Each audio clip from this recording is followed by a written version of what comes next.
Hello guys, आज LPG ही continue कर रहे हैं। लिबराइजेशन, प्राइवेटाइजेशन, ग्लोबलाइजेशन 1991 में आया था 1 जुलाई में। लास्ट क्लास में हमने इसमें रिफॉर्म्स तक पढ़ लिया था लिबराइजेशन का। एक बार ओवरव्यू दे देता हूं आपको। देखिए कब आया था, 1 जुलाई 1991 में। L for liberalisation, P for privatisation and globalisation. इसकी जरूरत क्यों पड़ी थी आपको मैंने बताया था। 1950 टू 1990 में पब्लिक सेक्टर को ज्यादा इंपॉर्टेंट रोल दिया गया था, लेकिन एंड रिजल्ट क्या हुआ, उनकी पुअर परफॉर्मेंस रही। बैलेंस ऑफ पेमेंट में डेफिसिट था। क्लियर है। बैलेंस ऑफ पेमेंट मैंने आपको बताया था, इंपोर्ट ज्यादा होता है, एक्सपोर्ट कम होता है। क्लियर है। इन्फ्लेशनरी प्रेशर था, हाई बर्डन ऑफ डेब्ट्स था, और जो रिसोर्सेज थे उसे सही तरीके से यूटिलाइज नहीं करा था, इसलिए इनएफिशिएंट मैनेजमेंट थी। क्लियर है। फिर इसको हमने डिटेल में पढ़ा था आगे। क्लियर है। फिर हमने पढ़ा था वर्ल्ड बैंक का जो पहले का नाम था वो क्या था, international bank for reconstruction and development. Clear है। ये 1 मार्क का आ सकता है। तो इन्होंने हमें पैसा दिया, लेकिन इन्होंने बोला कि आपको लिबराइजेशन, लिबराइजेशन और ग्लोबलाइजेशन लाना पड़ेगा। क्लियर है। तो इसमें कंडीशंस थी, क्या क्या कंडीशन लगाई। उसके बाद लिबराइजेशन की डेफिनेशन थी, removal of entry, growth restriction on private sector. Private sector को भी रोल दो काम करने का। पहले सिर्फ पब्लिक सेक्टर ही सारी चीजें प्रोड्यूस करती थी, अब प्राइवेट सेक्टर भी प्रोड्यूस करेगी। क्लियर है। आगे इसका हमने मेन पर्पस पढ़ा था। क्या पर्पस पढ़ा था, पहला तो प्राइवेट सेक्टर आए, मल्टीनेशनल कंपनीज आए, और दूसरा इकोनॉमी में कंपटीशन आए जिससे एफिशिएंटली काम किया जा सके और लोगों को फायदा हो। क्लियर है। उसके बाद एक इंडस्ट्रियल सेक्टर रिफॉर्म आया था, उसमें लाइसेंसिंग को कम कर दिया गया था, पब्लिक सेक्टर के रोल को कम कर दिया गया था, स्मॉल स्केल इंडस्ट्री के लिए डी रिजर्वेशन कर दी थी, और एमआरटीबी एक्ट लाए थे। ये इंडस्ट्रियल रिफॉर्म के 4 पॉइंट थे। नेक्स्ट फाइनेंशियल सेक्टर होता है, बैंकिंग से आरबीआई को रेगुलेटर से फैसिलिटेटर बना दिया गया था। प्राइवेट बैंक्स भी ओपन हो गए थे, एफडीआई की लिमिट भी बढ़ा दी थी, और प्रोसेस को आसान भी कर दिया गया था। क्लियर है।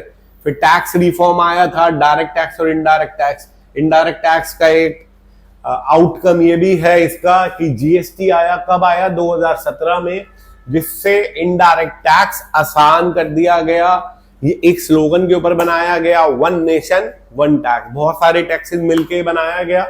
क्लियर है। फिर फॉरेन एक्सचेंज रिफॉर्म आया था। फॉरेन एक्सचेंज रिफॉर्म में सबसे इंपॉर्टेंट चीज थी कि कंट्री ने, गवर्नमेंट ने अपनी उसको डीवैल्यू कर दिया था। डीवैल्यू करने का फायदा क्या हुआ, पहले तो आप समझो डीवैल्यू होता क्या। देखो $1.70 का था, उसे 80 का कर दिया गया था। क्लियर है।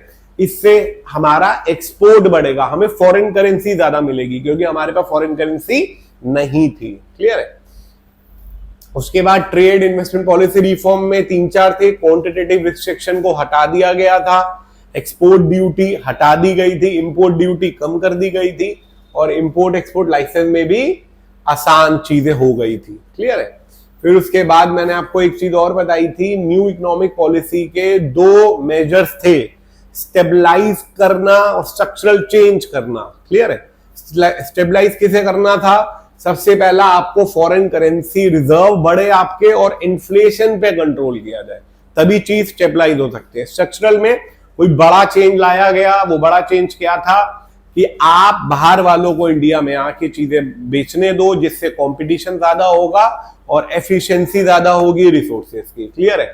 ये स्ट्रक्चरल और स्टेबलाइजेशन रिफॉर्म थे जो आ सकते हैं आपके एग्जाम में। न्यू इकोनॉमिक पॉलिसी की मेन पॉलिसी वही एलपीजी थी। क्लियर है। फिर उसके बाद आपका आया जीएसटी। मैंने आपको लास्ट क्लास में डिटेल में नहीं बताया था, बता देता हूं। देखिए जीएसटी 1 नेशन 1 टैक्स के कॉन्सेप्ट पे आया था, पास हुआ था 20 जून 2017, लेकिन एप्लीकेबल हुआ 1 जुलाई 2017। क्लियर है। ये कॉम्प्रिहेंसिव इनडायरेक्ट टैक्स था। कॉम्प्रिहेंसिव क्यों इसमें, क्योंकि और भी बड़े सारे टैक्सेस मिल गए थे। क्लियर है। ऑलमोस्ट इसने 17 इनडायरेक्ट टैक्स और 23 सेस, क्लियर है, उसको हटा के जीएसटी आ गया था। क्लियर है। और जीएसटी कितने तरीके का होता है, सेंट्रल, जीएसटी, स्टेट जीएसटी और आईजीएसटी। सेंट्रल और स्टेट तब लगता है जब आप with the same state sale purchase करते हो। अगर आप दिल्ली में रहते हो और दिल्ली में ही सेल परचेज कर रहे हो तो सीजीएसटी और एसजीएसटी लगता है। क्लियर है? और अगर आप दिल्ली में रहते हो और यूपी में बेच रहे हो या खरीद रहे हो तो सीजीएसटी एसजीएसटी नहीं लगता, इंटीग्रेटेड जीएसटी लगता है, आईजीएसटी। क्लियर है? उसके बाद इसके बेनिफिट्स थे, इसके रेट्स थे। रेट्स एक 5%, 12, 18, 28 और एक 0% भी था। अब आप बोलोगे सर ये 0% क्यों दिया, तो ना ही देते, इन फ्यूचर हो सकता है इसे बढ़ा भी सकते हैं। क्लियर है? उसके बाद इसके बेनिफिट क्या था, कोई हिडन टैक्सेस नहीं थे, ओवरऑल टैक्स बर्डन रिड्यूस हो गया। क्लियर है? वन टैक्स पॉलिसी हो गई और लोग ज्यादा कमाने लगे और सिंपलाइज हो गई चीज। क्लियर है? पहले अलग अलग तरीके के एक ही चीज के ऊपर टैक्स लग जाते थे, अब ऐसा कुछ नहीं होता, सिर्फ जीएसटी लगता है उसके ऊपर। क्लियर है? और आगे देखिए, अब अगला जो मेन हमें आज शुरू करना है वो करना है ग्लोबलाइजेशन। क्लियर है? आप आज आईफोन बाहर से इंपोर्ट कर लेते हो, बाहर से मंगा लेते हो, कोई चीज आप बाहर की कंट्री से ऐप के थ्रू भी मंगाते हो, तो वो किसका आउटकम है? वो ग्लोबलाइजेशन का ही आउटकम है। ग्लोबलाइजेशन का बेसिकली मतलब ये है कि पूरे वर्ल्ड को एक ही इकोनॉमी टाइप बना दो, मतलब कोई बैरियर ना हो, कोई मना ना हो, कोई मना ना हो। क्लियर है? तो देखिए इसकी definition, it means integrating the national economy with the world economy through removal of barriers on international trade and capital movements. कहने का मतलब क्या है कि आप कोई चीज बाहर खरीदना चाहते हो, खरीद सकते हो, बाहर वाला इंडिया में खरीद सकता है। तो ये ग्लोबलाइजेशन का ही आउटकम था। क्लियर है? मैंने अभी आपको आईफोन का भी एग्जांपल दिया, कोई भी चीज आप बाहर से इंपोर्ट भी कर सकते हो और एक्सपोर्ट भी कर सकते हो, ये ग्लोबलाइजेशन का ही आउटकम है। क्लियर है? अब आगे देखिए हर चीज के फायदे नुकसान होते हैं। क्लियर है? तो ग्लोबलाइजेशन के पॉजिटिव भी थे और नेगेटिव थे। सर पॉजिटिव तो सिंपल सी चीज है सर, हम नई टेक्नोलॉजी को अडैप्ट यूज कर सकते हैं। क्लियर है?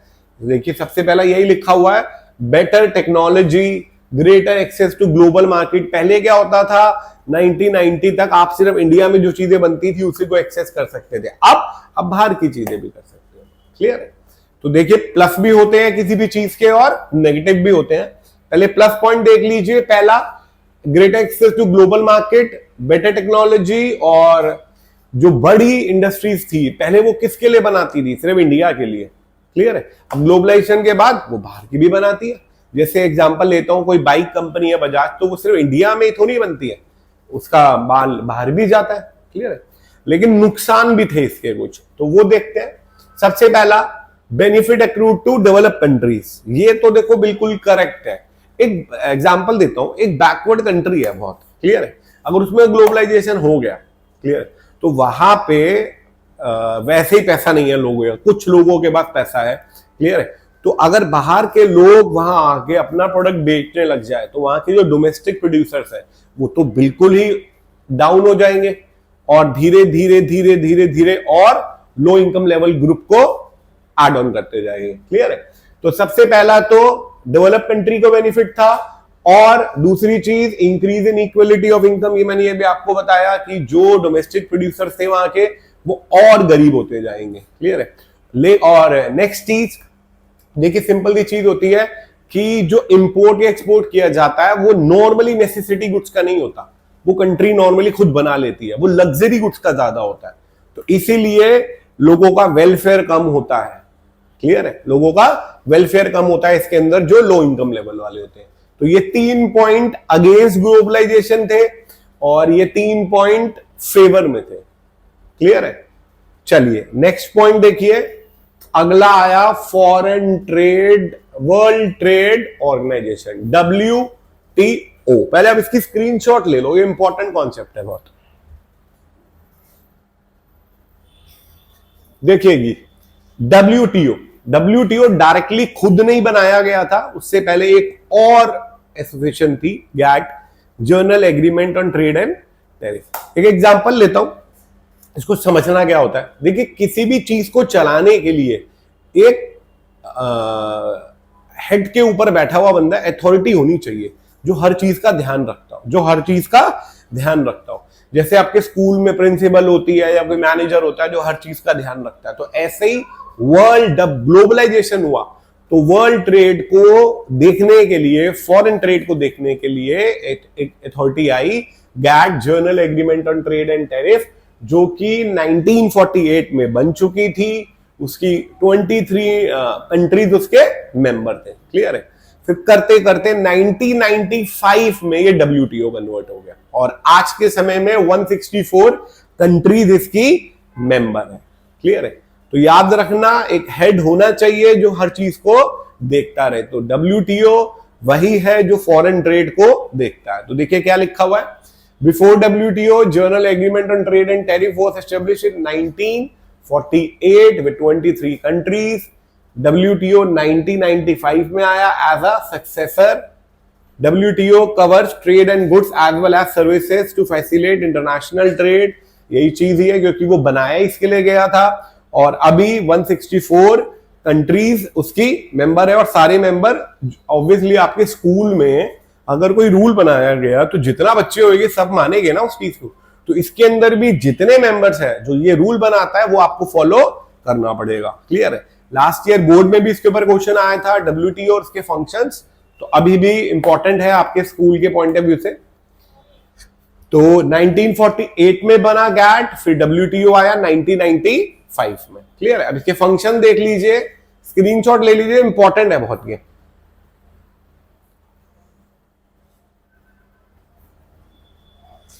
चलिए, इसको देखने से पहले मैं एक जनरल चीज बताता हूं। देखिए, स्कूल का जो हेड होता है वो क्या देखता है कि बच्चे रूल फॉलो कर रहे हैं कि नहीं कर रहे। तो ये क्या देखता होगा, रूल फॉलो हो रहा है कि नहीं हो रहा है। क्लियर है? क्योंकि ये तो फॉरेन ट्रेड के लिए बनाया गया, तो फॉरेन ट्रेड की जो पॉलिसीज ने बनाई वो फॉलो हो रहा है कि नहीं हो रहा है। क्लियर है? एनवायरमेंट को हार्म तो नहीं हो रहा, क्योंकि एट द एंड तो फिर वही इंपॉर्टेंट होता है। नेक्स्ट चीज, कोई कंट्री दूसरी कंट्री के ऊपर डंपिंग तो नहीं कर रही। डंपिंग का मतलब क्या होता है, कोई एक कंट्री ने बेकार चीज बना दी अपनी कंट्री में, अब वो बिक नहीं रही तो वो सस्ते रेटों में दूसरी कंट्री में डाल देती है, आपसे अपने से नीचे वाली कंट्री पे, तो वो डंप हो जाता है एक तरीके का। क्लियर है? तो 2-3 पॉइंट तो ये सिंपल से यही आप लिख सकते हो। आगे देखिए इसमें क्या लिखा हुआ है। सबसे पहला, to facilitate international trade through removal of tariff and non tariff barrier. Tariff और नॉन टैरिफ बैरियर हम पढ़ चुके हैं पहले। क्लियर है? T for tariff, T for tax. तो ये टैक्स लगाया जाता था इंपोर्ट के ऊपर, और नॉन टैरिफ होता है जिसमें टैक्स नहीं, अमाउंट ऑफ इंपोर्ट के ऊपर एक रिस्ट्रिक्शन लगा देते हैं कि आप उससे ज्यादा इंपोर्ट नहीं कर सकते। नेक्स्ट, एक पूरा सिस्टम बनाना जिसमें अगर कोई एक कंट्री का दूसरी कंट्री के साथ कॉन्फ्लिक्ट हो जाए तो वो आर्बिट्रेशन वर्ल्ड ट्रेड ऑर्गेनाइजेशन कर ले। क्लियर है? नेक्स्ट, एनवायरमेंट को प्रोटेक्ट करना, वर्ल्ड के रिसोर्सेज सही तरीके से यूटिलाइज हो रहे हैं कि नहीं हो रहे, और अपनी प्रोडक्शन और ट्रेड ऑफ सर्विस बढ़ाना। ये इंपॉर्टेंट कॉन्सेप्ट है। क्लियर है? एक बार दोबारा बता देता हूं, ये क्या क्या करता है। एनवायरमेंट को प्रोटेक्ट करता है। नेक्स्ट, फॉरेन ट्रेड देखता है कि सब लोग पॉलिसीज ये सब फॉलो कर रहे हैं कि नहीं कर रहे। नेक्स्ट चीज ये देखता है कि टैरिफ कोटा या टैरिफ और नॉन टैरिफ बैरियर तो नहीं लगा रहे, और अपनी प्रोडक्शन और ट्रेड ऑफ सर्विस को बढ़ा। क्लियर है? और अगर किसी का कॉन्फ्लिक्ट हो जाए तो आर्बिट्रेशन का काम भी कर सकता है ये। क्लियर है? अब आर्बिट्रेशन क्या होता है, कॉन्फ्लिक्ट हो जाए तो उसे सॉल्व करना, और कोई डंपिंग तो नहीं कर रहा ये। क्लियर है? तो ये WTO कॉन्सेप्ट क्लियर आपको। अगला कॉन्सेप्ट देखिए, आउटसोर्सिंग। क्लियर है? आउटसोर्सिंग तो आपने बहुत मूवीज में भी देखा है कि ये वर्ड यूज किया जाता है। ये डायरेक्ट वर्ड नहीं यूज किया जाता, BPO वर्ड यूज किया जाता है। क्लियर है? तो मैं मूवी का नाम तो नहीं लेना चाहता। अब आउटसोर्सिंग होता क्या, एग्जांपल लीजिए, मैं अपने काम से ही बताता हूं आपको आउटसोर्सिंग क्या है। देखिए, मैंने एक लेट करिए यूट्यूब चैनल स्टार्ट करा। क्लियर है? अब उसकी एडिटिंग और उसमें आप कोई PPT टाइप या कोई चीज चलाना चाहते हो, वो मेरे काम का नहीं है, मुझे नहीं पता, मुझे तो पढ़ाना आता है और नोट्स बनाने आते हैं सिर्फ। क्लियर है? तो मैंने क्या करा, किसी बंदे को हायर करा जो उसमें एक्सपर्ट था, उसको बोला भाई ये काम तू मुझे करके दे दे और पैसे ले ले। That is called outsourcing. मेरे हिसाब से ये पॉइंट क्लियर हो गया होगा आपको। एक और एग्जांपल देता हूं। एक बंदे ने एक शॉप खोली, अब उसको माल तो पता है कहां से आएगा, क्वालिटी कैसी होगी, सब कुछ पता है, लेकिन उसे बेचा कैसे जाएगा वो नहीं पता उससे। तो उसने क्या करा, एक मार्केटिंग टीम का बंदा हायर कर लिया। जो उसमें एक्सपर्ट था, और उसको बोला कि तू इतना मेरा माल बिकवा और मैं तेरे को कमीशन पे करूंगा, तो that is called outsourcing. Outsourcing देखिए, it means contracting out some of the activity to the third party which were earlier perform by the organisation, जिसमें वो बंदा बेस्ट है, आपने अपना काम उसको दे दिया और वो काम उससे करा लिया, that is called outsourcing. Clear है? Outsourcing is a result of globalisation power या ग्लोबलाइजेशन, ये आ सकता है dash is a result of globalisation, तो आप आउटसोर्सिंग लिख सकते हो। अगला, India has become a favourable destination of outsourcing for most of the MNC. क्यों इंडिया? क्यों? क्योंकि यहाँ पे लो वेज रेट पे सब चीजें मिल जाती है। क्लियर है? इसमें जैसे आपको एग्जांपल दिया हुआ है बीपी का, बीपीओ का। क्लियर है? और ये कॉल सेंटर टाइप ही होते हैं जो इस थर्ड पार्टी की तरह परफॉर्म करते हैं और दूसरे के लिए अपना काम कर देते हैं। आ सकता है क्वेश्चन, इसका जो पेपर में क्वेश्चन आ सकता है वो ये देखिए, स्क्रीनशॉट ले लीजिए इसका।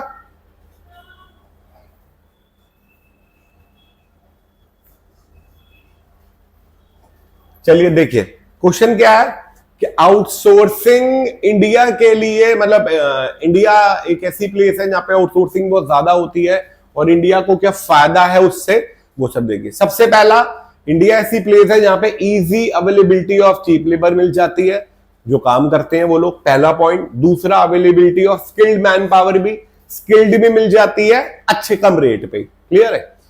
और नेक्स्ट, फेवरेबल गवर्नमेंट पॉलिसीज। देखिए 1991 के बाद जब लिबरेशन हुआ तो गवर्नमेंट ने ये बोला कि हम चाहते हैं कि आप लोग यहाँ पे आके काम करो, तो उसके लिए हम आपको जो पॉलिसी देंगे वो आपके फेवर में बनाएंगे। क्लियर है? और इंटरनेशनल वर्थनेस मिलती है। इंटरनेशनल वर्थनेस मतलब अगर आप बाहर का कोई काम कर रहे हो तो आप उस लेवल पे करोगे जो बहुत बेस्ट होगा। क्लियर है? तो ये 4 पॉइंट है जो आपको आपके पेपर में आ सकता है क्वेश्चन आउटसोर्सिंग के ऊपर। दोबारा बता देता हूं, easy availability of cheap labour, availability of skilled man power, favourable government policies और इंटरनेशनल वर्थनेस। क्लियर है? मेरे हिसाब से ये आपको क्लियर हो गया होगा और बहुत अच्छा क्वेश्चन है, सिंपल सा है, 3-4 नंबर का आता है, आप सीधा ऐसे लिखाना। क्लियर है? अब एलपीजी का नेक्स्ट पार्ट, प्राइवेटाइजेशन। क्या है? प्राइवेटाइजेशन। सर नाम ही बता रहा है प्राइवेट हो रही है चीजें। क्या हो रही है? 1990 से पहले सारी चीजें बेसिकली पब्लिक सेक्टर ही बनाता था, वही सारे काम करता था। उसके बाद 1991 के बाद प्राइवेटाइजेशन हुआ। अब प्राइवेटाइजेशन 2 तरीके से हो सकता है। क्लियर है? पहला देखिए क्या लिखा हुआ है, ट्रांसफर ऑफ ओनरशिप, पहला पॉइंट, और दूसरा डिसइन्वेस्टमेंट। सर इस दोनों में डिफरेंस क्या होता है सर? वो देखिए, ट्रांसफर ऑफ ओनरशिप का मतलब क्या होता है, आपने अपनी मेजर होल्डिंग बेच दी। लेट करिए आपके पास एक कंपनी आप चला रहे हो, 100% आपके पास होल्डिंग है, आपने 51% बेच दी, तो अब आप मालिक नहीं रहे, मालिक वो प्राइवेट सेक्टर वाला होगा। That is called transfer of ownership. Next, disinvestment, sale of PSU. इसमें क्या होता है, आपने 49% तक की मैक्सिमम होल्डिंग बेची, उससे ज्यादा नहीं बेची। मालिक आप भी, आज भी आप ही हो। क्लियर है? लेकिन आपने, अगर आपके पास 100% है और आपने 49% बेच दी, दैट इज कॉल्ड डिसइन्वेस्टमेंट। दोनों ही प्राइवेटाइजेशन बोले जाता है, आप दोनों तरीके से प्राइवेटाइज कर सकते हो। क्लियर है? एक चीज और, गवर्नमेंट ने अपनी पीएसयू की एफिशिएंसी बढ़ाने के लिए उनको अलग से नाम दे दिए थे कुछ, वो ऑटोनॉमी बोलते हैं, giving him autonomy and making management decision, taking management decision. Maharatnas, Navratnas और मिनी रत्नाज। स्क्रीनशॉट ले लो आप एक बार इसका।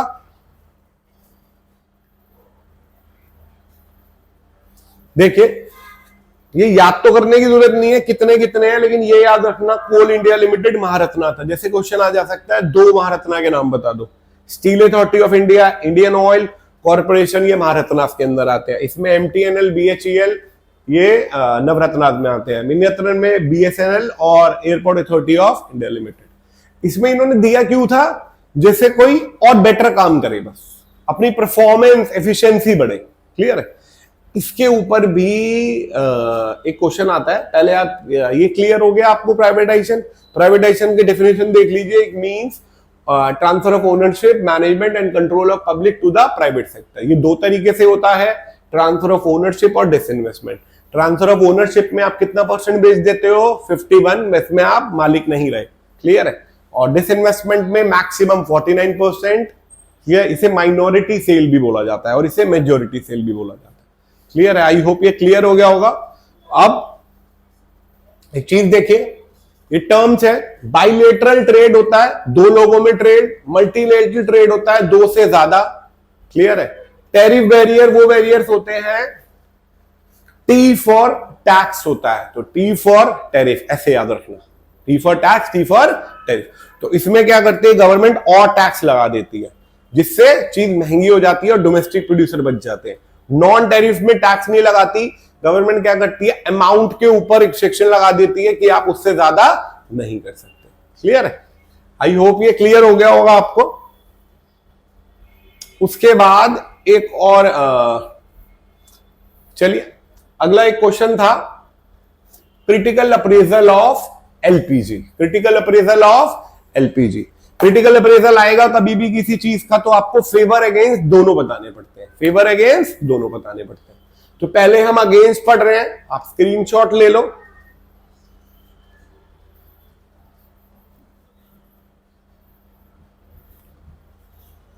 देखिए पहला कॉन्सेप्ट, पहला अगेंस्ट है ग्रोइंग अनएम्प्लॉयमेंट। रिफॉर्म पीरियड के अंदर अनएम्प्लॉयमेंट बढ़ी थी, जीडीपी भी बढ़ी थी, लेकिन एम्प्लॉयमेंट अपॉर्चुनिटीज कम हुई थी और अनएम्प्लॉयमेंट बढ़ी थी। ये पहला पॉइंट है। सेकंड है निग्लेक्ट ऑफ अवर एग्रीकल्चर, या निग्लेक्ट ऑफ एग्रीकल्चर भी बोल सकते हैं। ये पॉइंट अलग से भी आ सकता है। वो कैसे आएगा कि आप एक्सप्लेन करो इकोनॉमिक रिफॉर्म के टाइम पे एग्रीकल्चर को कैसे निग्लेक्ट किया गया था, कैसे इफेक्ट हुई थी एग्रीकल्चर। सर पहला, आपने रिमूवल ऑफ सब्सिडी, जो फार्मर्स को सब्सिडी मिलती थी वो हटा दी, पहला। दूसरा, रिडक्शन इन, ये प्राइवेट नहीं है, पब्लिक इन्वेस्टमेंट है, पब्लिक एक्सपेंडिचर, जो गवर्नमेंट एग्रीकल्चर के ऊपर इन्वेस्ट करती थी वो कम कर दिया गया, पहला। दूसरा, सब्सिडी हटा दी। तीसरा, रिडक्शन ऑफ इंपोर्ट ड्यूटी। देखो ये लिबराइजेशन के लिए उनको इंपोर्ट ड्यूटी कम करनी ही पड़ी थी, ये हमने रिफॉर्म में भी पढ़ा था। क्लियर है। और last, shift towards cash crops, मतलब आपने वो चीजें ज्यादा बनानी शुरू कर दी थी जो एक्सपोर्ट होती थी। तो ये निग्लेक्ट ऑफ एग्रीकल्चर के 4 पॉइंट है, याद रखना। पहला, reduction in public expenditure. Second, reduction in import duty under liberalisation policy. Removal of subsidy जो फार्मर्स को मिलती थी। और last, shift towards cash crops. Clear है। ये अलग से आ सकता है आपके पेपर में। अगला पॉइंट देखिए इसी का ही, अनबैलेंस। एक बार आप इसके स्क्रीनशॉट ले लो।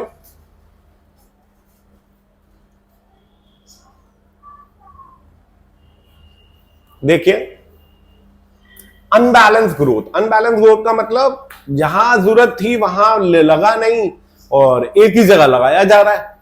तो देखिए इसमें मेनली जो एरिया थे वो service sector, IT, finance, telecommunication, इन सब में ज्यादा लगाया, लेकिन ये एग्रीकल्चर और इंडस्ट्री में कम लगाया पैसा, ग्रोथ कम हुई क्योंकि गवर्नमेंट उतना इन्वेस्ट नहीं कर रही थी जिस कारण ऐसा हुआ। क्लियर है। तो अनबैलेंस ग्रोथ तो इफेक्ट करती है। नेक्स्ट है low level of industrial growth, ये भी आ सकता है अलग से कि इंडस्ट्रियल सेक्टर कैसे इफेक्ट हुआ था। तो पहला देखो, एलपीजी से, ग्लोबलाइजेशन से बाहर की चीजें भी इंडिया में आके बिकने लगी सस्ते पे, तो जो डोमेस्टिक प्रोड्यूसर बना रहा था वो तो और डाउन होता गया। तो पहला पॉइंट वही है, चीपर इंपोर्टेड गुड्स। ग्लोबलाइजेशन से डोमेस्टिक इंडस्ट्री बहुत इफेक्ट हुई थी क्योंकि जो बाहर से चीजें आती थी वो सस्ती आती थी as compared with the goods produced by domestic producer। Clear है। लैक ऑफ इंफ्रास्ट्रक्चर फैसिलिटी वो भी कम थी, और non tariff barriers by develop country, जो डेवलप कंट्री थी, डेवलप कंट्रीज ने नॉन टैरिफ बैरियर ज्यादा लगा रखे थे कि उससे ज्यादा आप इंपोर्ट नहीं कर सकते। क्लियर है। जैसे यूएसए ने ये नॉन टैरिफ बैरियर कम हटाया नहीं था। क्लियर है। तो ये 3 पॉइंट है जो इंडस्ट्रियल ग्रोथ के लिए आते हैं। और नेक्स्ट एक पॉइंट है ineffective tax planning. Tax planning मतलब जो आपने पॉलिसीज बनाई थी, कस्टम ड्यूटी और ये सब, कि जिससे फॉरेन इन्वेस्टमेंट आए, उससे हमारा टैक्स कम हो गया था। क्योंकि देखो टैक्स तो गवर्नमेंट का मेन रेवेन्यू होता है, अगर आप कस्टम ड्यूटी, एक्सपोर्ट ड्यूटी कम करोगे तो गवर्नमेंट का टैक्स भी कम होगा, वो भी हुआ। क्लियर है। अगला एक इन इफेक्टिव डिसइन्वेस्टमेंट, जो डिसइन्वेस्टमेंट करी थी वो उतनी सक्सेसफुल नहीं हुई थी। क्लियर है, तो ये इतना मेजर पॉइंट नहीं है, बस ये याद रखना। क्लियर है, तो इनइफेक्टिव डिसइन्वेस्टमेंट पॉलिसी थी। अब आया आपका फेवर में, अगेंस्ट में मेन आप एग्रीकल्चर याद रखना, अनएम्प्लॉयमेंट याद रखना, इंडस्ट्रियल सेक्टर याद रखना और अनबैलेंस ग्रोथ याद रखना। क्लियर है, और अगला आया आपका फेवर में। फेवर में क्या है, ग्रोथ रेट आपकी बड़ी थी। क्लियर है, पहले आपकी 5 to 6% अराउंड थी, उसके बाद 7.2 अराउंड हो गई थी। क्लियर है, एक्सपोर्ट भी बड़े थे क्योंकि ग्लोबलाइजेशन हुई थी, इसी कारण डीवैल्यू करा था अपनी करेंसी को, तो आपका फॉरेन एक्सचेंज का भी इनफ्लो अच्छा हुआ और फॉरेन एक्सचेंज जो आपके पास रिजर्व थे वो भी बढ़ गए और थोड़ा सा इन्फ्लेशन भी कंट्रोल हुआ और लास्ट जो प्राइवेट सेक्टर था उसका भी रोल बढ़ गया था। ऑब्वियसली प्राइवेट सेक्टर हमेशा बेटर परफॉर्म करते हैं क्योंकि उन्हें मोटिव होता है काम करने का। गवर्नमेंट में तो देखो 1990 से पहले की बात करें तो उसमें लोगों को तो यही होता था कि भाई हम जितना भी काम कर ले हमें तो हमारी सैलरी फिक्स मिलनी है ना, लेकिन प्राइवेट सेक्टर वाले तो वेरिएबल पे रखते हैं कि आप जितना एक फिक्स सैलरी मिलेगी और जितना काम करते जाओगे उतना आता जाएगा। क्लियर है, तो एक क्रिटिकल अप्रेजल आपके पेपर में आ सकता है, तो पहले आपको अगेंस्ट बताना है, फिर आपको ये फेवर के 3-4 पॉइंट बता देने। क्लियर है, आई होप ये क्लियर हो गया होगा आपको। एक ये भी देख लीजिए, माइनॉरिटी सेल्स कौन सी होती है, जिसमें लेस देन होती है 49%, ये मेजोरिटी सेल इसमें मोर देन 51%, ये आ सकता है आपके पेपर के अंदर। क्लियर है, अगला ये क्वेश्चन देखिए, एक बार रीड करिए। देखिए ये वही क्वेश्चन है जो मैंने अभी आपको बताया था कि गवर्नमेंट ने ऑटोनॉमी दी, नवरत्नास महारत्नास दिया, क्यों दिया, उससे क्या फायदा हुआ वो देखिए। Do you think that Navratnas policy of the government help in improving the performance of public sector in India? Clear है, आंसर इज यस, क्योंकि नवरत्नास पॉलिसी से उनकी परफॉर्मेंस अच्छी हो गई थी। क्या अच्छी हो गई थी? परफॉर्मेंस। और जैसे आप किसी को एक स्पेशल वो दे देते हो ना हेड, तो बंदा और ज्यादा अच्छा परफॉर्म करता है, तो इसमें वही पॉइंट बता रखे हैं। इसमें क्या, पीएसयू को ग्रेटर ऑपरेशनल ऑटोनॉमी दी जिससे वो डिसीजन ले सके, अच्छे डिसीजन, क्योंकि पहले तो क्या होता था सारी चीजें फिर गवर्नमेंट के थ्रू आती थी, इसमें डिसीजन ये खुद ले सकती थी और उनकी परफॉर्मेंस बढ़ी। और लास्ट जो पॉइंट है वही लिखा हुआ है कि इन्होंने अपने आप को एक्सपेंड भी करा ग्लोबल मार्केट में। क्लियर है, और लास्ट की नवरत्ना महारत्ना मिनी रत्ना देने से उनकी परफॉर्मेंस बढ़ गई। क्लियर है, आई होप आपको यहां तक तो क्लियर हो गया होगा। ये बहुत इंपॉर्टेंट क्वेश्चन है, मेजरली इसमें यही बताया हुआ है सारा कि आप अगर किसी को राइट देते हो तो वो ज्यादा अच्छा परफॉर्म करता है। क्लियर है, अपने डिसीजन खुद लेता है सारे, अपने आप को एक्सपेंड भी करता है और ये हुआ भी था। क्लियर है, आई होप ये आपको क्लियर हो गया होगा। इसकी एक लास्ट वीडियो और है, वो नेक्स्ट में आएगी। क्लियर है, चलिए दैट्स ऑल फॉर टुडे।